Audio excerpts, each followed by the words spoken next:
ইতিমধ্যে আইএসএফ তাদের প্রার্থী তালিকা ঘোষণা করে দিয়েছে। প্রথম দফায় 8টি তালিকায় প্রার্থী তালিকা ঘোষণা, 8টি কেন্দ্রে প্রার্থী ঘোষণা রয়েছে। বসিরহাট, মুর্শিদাবাদ, বারাসতের মতো আসন 8টি লোকসভা কেন্দ্র নিজেরা প্রার্থী ঘোষণা করলো ইন্ডিয়ান সেকুলার ফ্রন্ট।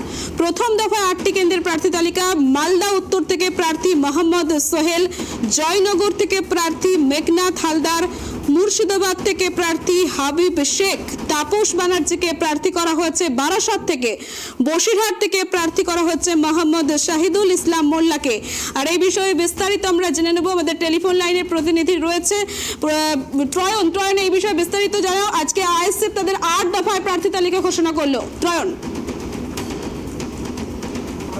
দেখতে পেয়েছিলাম, অর্থাৎ বাম, কংগ্রেস এবং আইএসএফ মিলে যে সংযুক্ত মোর্চা তৈরি করে বিধানসভা নির্বাচনে লড়াই করেছিল, লোকসভা নির্বাচনে কিন্তু সেই দৃশ্যপট বলা যায় পরিবর্তন হয়ে গেল। অর্থাৎ আইএসএফ তারা কিন্তু আজকে এককভাবে প্রথম দফায় 8টি আসনে তারা কিন্তু প্রার্থী ঘোষণা করে দিল এবং তাদের যেটা বক্তব্য, বেশ কিছুদিন ধরে তারা সিপিআইএম এর সঙ্গে জন্য অপেক্ষা করছিল। সিপিআইএম এর তরফ থেকে দায়িত্বে ছিলেন এ বিষয়ে আইএসএফের সাথে আলোচনা বিকাশ রঞ্জন ভট্টাচার্য। সেই আলোচনা খুব একটা ফলপ্রসূ হয়নি বলে সূত্রের খবর। এবং এই পরিস্থিতিতে 8টি আসনে প্রথম দফায় প্রার্থী তালিকা ঘোষণা করলো আইএসএফ, যদিও সেই তালিকায় কিন্তু যে ডায়মন্ড হারবার নিয়ে বারবার চর্চায় এসছে বিষয়টি, সেখান থেকে নওশাদ সিদ্দিকী প্রার্থী হতে পারে, সেই ডায়মন্ড হারবারের নাম নেই। কিন্তু গুরুত্বপূর্ণ বিষয় যেটা, যে মুর্শিদাবাদ, বারাসাত এই ধরনের আসনগুলোয় কিন্তু তারা প্রার্থী ঘোষণা করেছে।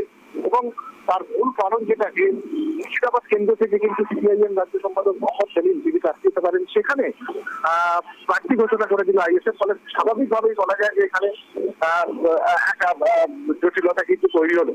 এছাড়াও যে 8টি আসনে তারা প্রার্থী ঘোষণা করেছে, তার মধ্যে রয়েছে মালদা উত্তর, জয়নগর, মুর্শিদাবাদ, বারাসাত, বসিরহাট, মথুরাপুর, শ্রীরামপুর এবং ঝাড়গ্রাম। এই আসনগুলোয় কিন্তু তারা প্রার্থী তালিকা প্রকাশ করেছে। এবং সেই এর মধ্যে একটা গুরুত্বপূর্ণ কিন্তু বারাসাত, বসিরহাট, মুর্শিদাবাদ এই আসনগুলোর কিন্তু প্রার্থী ঘোষণা করায় স্বাভাবিকভাবেই বলা যায় যে সংযুক্ত মোর্চা তৈরি করে জোটের সম্ভবত আর রইল না।